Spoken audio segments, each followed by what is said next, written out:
Welcome back to Design Emergency, co-started by myself, Paola Antonelli, and Alice Rosthorn to celebrate the designers that are thinking of the future of the world and are trying to make a better place out of it. Our guest today is Gabriel Fontana, also Gabriel Fontana, an independent designer and creative director based in Paris and Rotterdam. His approach to his work is always through a social design framework, and for the past several years, Gabriel has focused on sports, and understandably so, because sports are crucial to society. Whether you're an active participant or a passionate spectator, sports offer invaluable opportunities for connecting with others, for shaping our own character, for fostering a profound sense of unity, of identity, of self-worth, of belonging, just to be better humans and better citizens. And it's through these interactions that we not only grow as individuals, but also forge the deep interpersonal connections that transcend the boundaries that are imposed by society. And this is very important because Gabriel uses performative and participatory methodologies to position design as a social practice and investigate how our bodies perpetuate and internalize social norms. His approach, as you will hear, is through pedagogy, activities, and games that deconstruct group dynamics and offer new ways to unlearn the norms that are straitjacketing ourselves.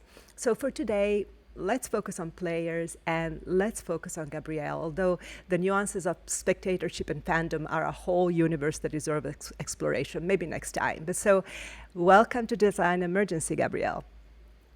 Thank you so much, Paola, for this great introduction and for the invitation. It's such a pleasure to be here today.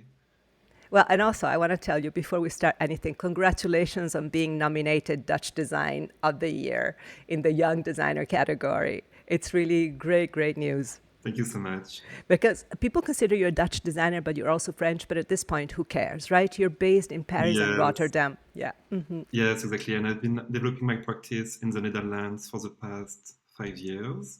And that's why, yeah, my work is still positioned in the field of what we call Dutch design, which of course is like way more than like Dutch in many ways. But I've been trying to like relocate and develop more projects in Paris as well at the moment. And you know, Dutch design is a good label anyway, because especially in the past few decades, it's come to really speak of experimentation and of an attempt to really use design to have points of pressure in society. So I wanted to ask you, what is a social designer? So for me, a social designer, I would say, is a designer who uses both design principles and methodologies to address social issues and hopefully as well create a positive social change. And in this way, I see social design more as a tool to transform social structures, institutions, behaviors, and norms with society. So it's really about proposing shift in attitudes, beliefs, and values. However, we cannot do this work alone, and the designer is never disconnected from a social environment.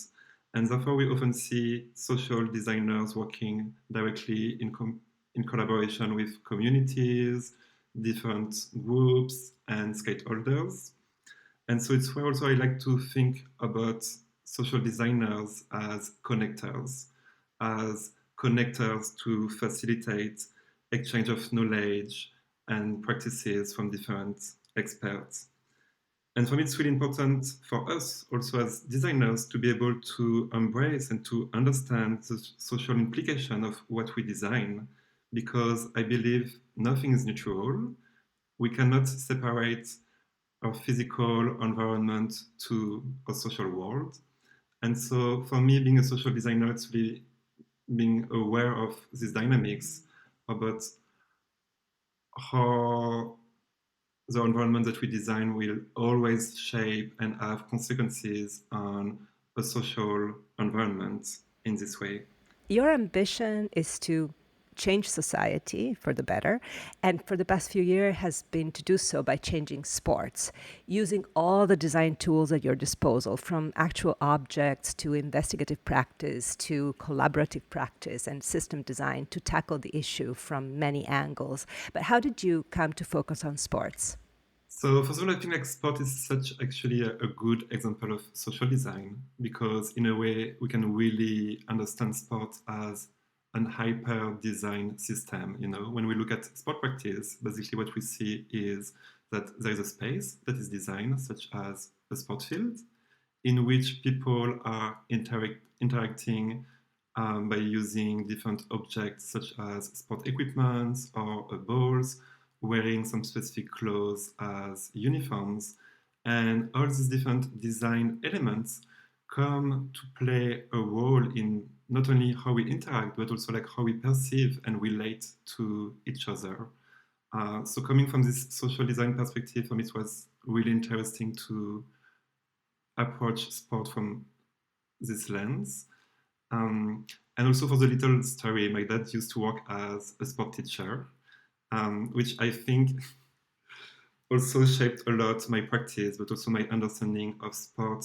We decided that sport for me is not only an activity, it's really a performance of wider social structures.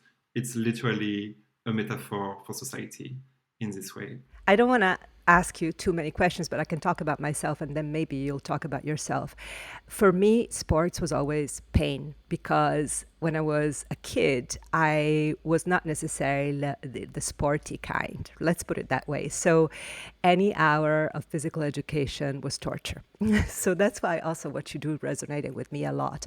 How was it for you to have your father teach PE? And by the way, to what ages did he teach? I was teaching high school, and which was like quite funny is that he used to teach PE and at the same time history of cinema, which is something quite unexpected. That's So not, fabulous, actually. yes, not really fitting the idea or yeah, what we can expect from a sport teacher. Um, and in this way, I think it's where I was yeah, more interesting to approach sport more as a metaphor and as a tool to work on other questions.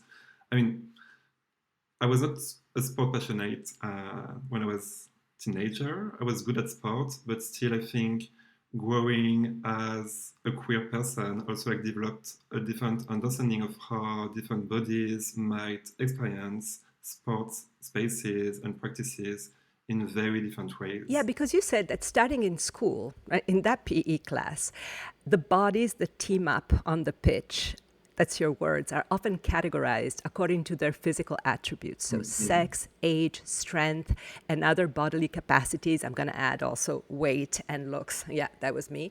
And they become boxes to be ticked and shoes to be filled. So, and you also said many children experience PE class as a very hostile environment. So, can you tell us more about this idea of the body being constricted with education? Yes, I mean, I think PE class is a very normative environment, you know. You know, it's almost the first time in your life that you encounter someone or a space that will tell you how you're supposed to behave, how you're supposed or expected to interact with an object, with others, depending if you're perceived as a boy or as a girl, or also just in general, more widely, how your body is perceived as well.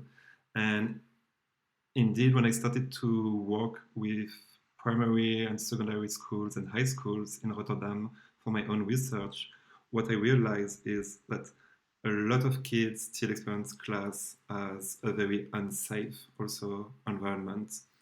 And one example that I like to give also, which is quite telling, is, for example, this moment of team building process. You know, when you're gonna have two kids that are like defined as team leaders who are going to decide who comes on their teams. And you always have some children who end up to be the last one to be picked up by the team leader, whether due to their physical ability, gender, sexuality, popularity in the class, and so on. And this experience of exclusion has an impact that I believe really extends far beyond the boundaries of the gym, because it's also like a determining factors in creating obstacles regarding a personal and social development for the kids. Yeah, and immediately the other is the enemy, and you have to compete, and it becomes this like adrenaline fueled and just like tense environment. So, what can you as a designer do? How does design figure in sports, and what are the pressure points that you can use to heal? So, I mean, I see like so many great opportunities for designers to work on it. Still, unfortunately, what we observe is that often, I mean, many designers work on sport, but often from like a very aesthetical perspective and not from a social one. Because of course, the whole aesthetic around sports is very appealing for fashion designers, graphic designers, product designers, and so on. But in my work, I'm really interested in thinking of how can we reinvent sport itself as a practice, as a system, as a societal activities and topic. Um, and so for the past few years, I've been collaborating, as I was mentioning earlier, directly with schools, meaning sport teachers, kids, and also a sport philosopher, in together developing some kind of alternative team sport games that aims to deconstruct group dynamic and stimulate empathy. So as a designer, you have this situation. You have the objects of Mm-hmm. sports. You have the space which you can redesign, and you have the uniforms and the clothing that you can redesign, and that's a lot. But so I would like you to describe the handball game that you co-created with Natanja van den Heuvel, who's a Mm-hmm. philosopher and a sports philosopher. That's so beautiful that that exists, and also importantly with the students and the teachers. And I think first it was in Rotterdam, and then he was in Paris or in other parts of France, using these three pressure points: the objects, the clothing, and the space. Can you describe the game? So this game is called Multiform, and it's a game that is played in a three-team format. It's an handball game. So for this game, I actually use uh, a specific sport field that was designed by Asger Jorn in the 70s with a situationist artist from Denmark. And basically, at the time, Asger Jorn proposed this alternative version of a soccer field. He had this first idea of thinking what could it mean to add a third team to a game? Because when you look at team sports, it's always a binary. It's always one group against the other one. And therefore, I created this sport field with basically just adding a third goal um, to a game, a third team. And basically, what it creates is that it opens space for collaboration, because you play in a situation where two teams can decide to team up against the other one, but the situation can change. And so in my work, I use this sport field as a base to develop new games system that play around the notion of fluid identities. And so to come back to multiform, so I use Asgarion's sport field to facilitate this game in a three-team format. And then for multiform, I design this transformable sport uniform that change color during the game.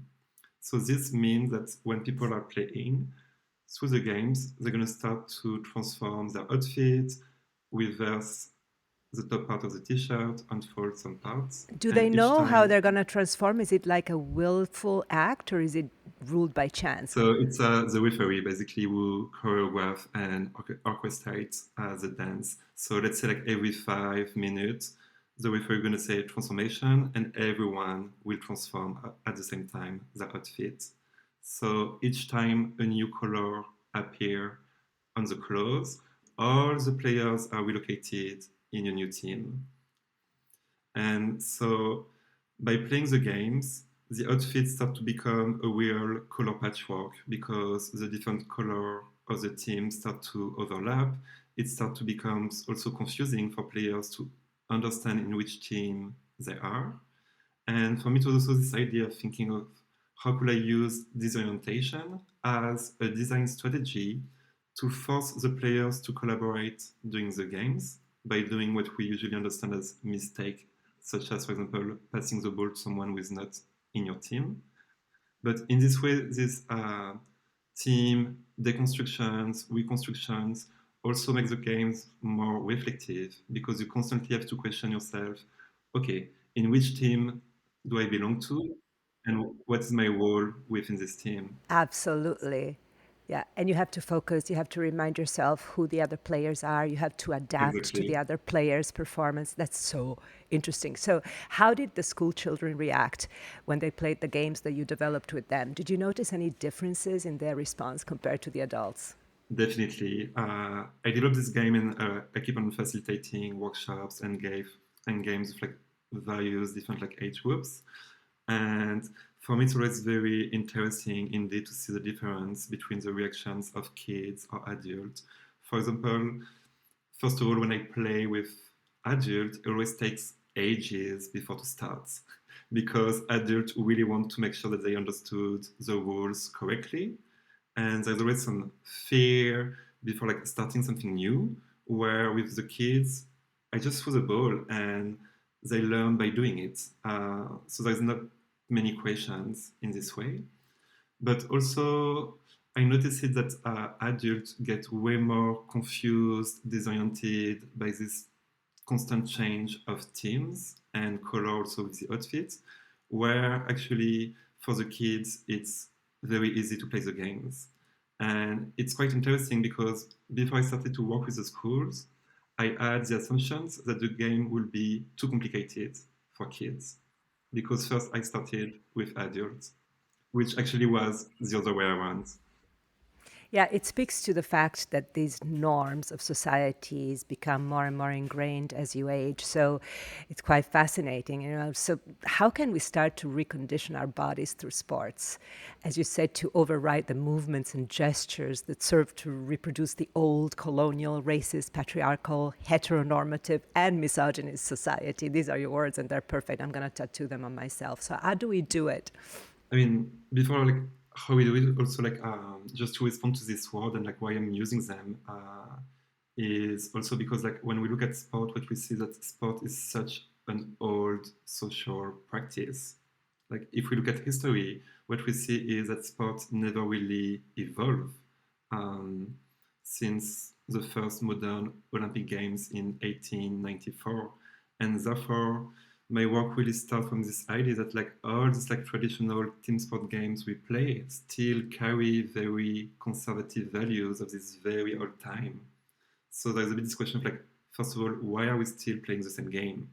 Uh, and also like indeed, how can we make sport practices evolve as well to like support societal changes?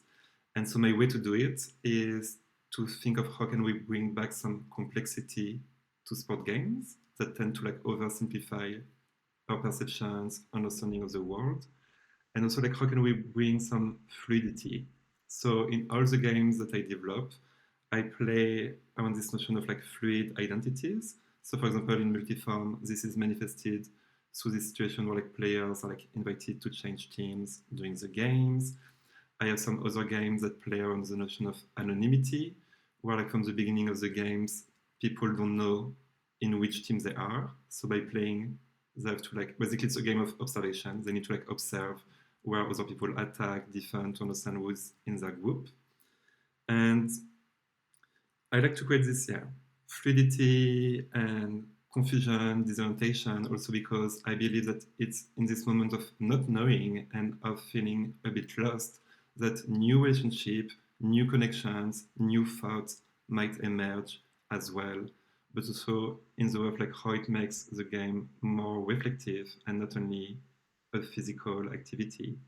And it's also like where I like to position my work and the games that I develop as a form of queer pedagogy in the way that the game teaches us how to deal with more than a binary experience of the world, with the idea of like adding a third team to a game, added some complexity, some fluidity, but also like a queer pedagogy in the way that the game teach us as well this idea of challenging any notion of like fixed or stable categories in this way. So much of the system of sports is exclusionary right now, and you were talking about complexity, and of course there are the complexities of the existing rules, but the complexity that you suggest is a learned complexity, and it is learned through the body, so that's really fascinating. But what do you mean when you say that sport can be understood as a coded system? So I think like a coded system in a way, as I was mentioning, that we have like this different like design elements that interact from like a design space, the sport field, the uniform, the object, and so on. And I believe that all these elements really come to shape the way of like how we understand both each other, but also like what, for example, like a body is. For example, when you look at traditional sport fields such as soccer, basketball, handball, and so on, what we see is that these spaces and the way of like how they're like designed, their shape, dimensions, always vary depending if the field has been designed for a male or a female player, for an able or disabled body, or for like a kid or an adult. And therefore, sport field always categorized and divide bodies in these very like binary categories in this way. So what do you think about the whole debate that is happening right now about trans people competing with their own gender versus their gender attributed at birth? I don't understand like why it's such a big question. I mean, I understand it from a more like maybe like sport industry perspective because then it's like become a questions of sponsorship, money, and so on. But for me, it's to like bring back the question of like what is it actually at play in sports, you know, and like what should be the priority, what is it important, like should the focus be on these categories and this idea of fairness, which I think doesn't exist, or should the focus being put on being together? Yeah, definitely. It's almost like two different systems. And can sport exist without competitiveness, without competition? I'm not against competitions, and I think competitions also give motivation to play. Um, but I think competition needs to be deconstructed. We need to have space for reflections, debate, and so on, which is really not the case for now in school context, in PE, or other competitions level as well. Um, but competition by itself, I don't think is something negative. It can be like a good motivations as well. So your ambition is really big, and rightly so. I say hooray to that. You know, it's to improve society by working on sports. So how are you going to go about it? What do you wish to happen in order for you to be able to spread the word and to actually implement maybe a school program or more to this effect? So I would say that my work infiltrates multi layers of society by focusing on three specific sectors. So basically, I'm applying my work in education, culture, and the sport industry. And I see different opportunities in each of these contexts. Let's start with education, where I think it's where like all the change needs to start. Um, for me, working like directly with schools, sport teachers, kids, and so on, I think really helped me to keep my project very grounded and making sure that I'm responding to real needs in this way. At the same time, education system are not so open for change neither. So it's also like a quite difficult and exhausting context also in which to work. But for me, it was important to develop the game starting from this environment in this way.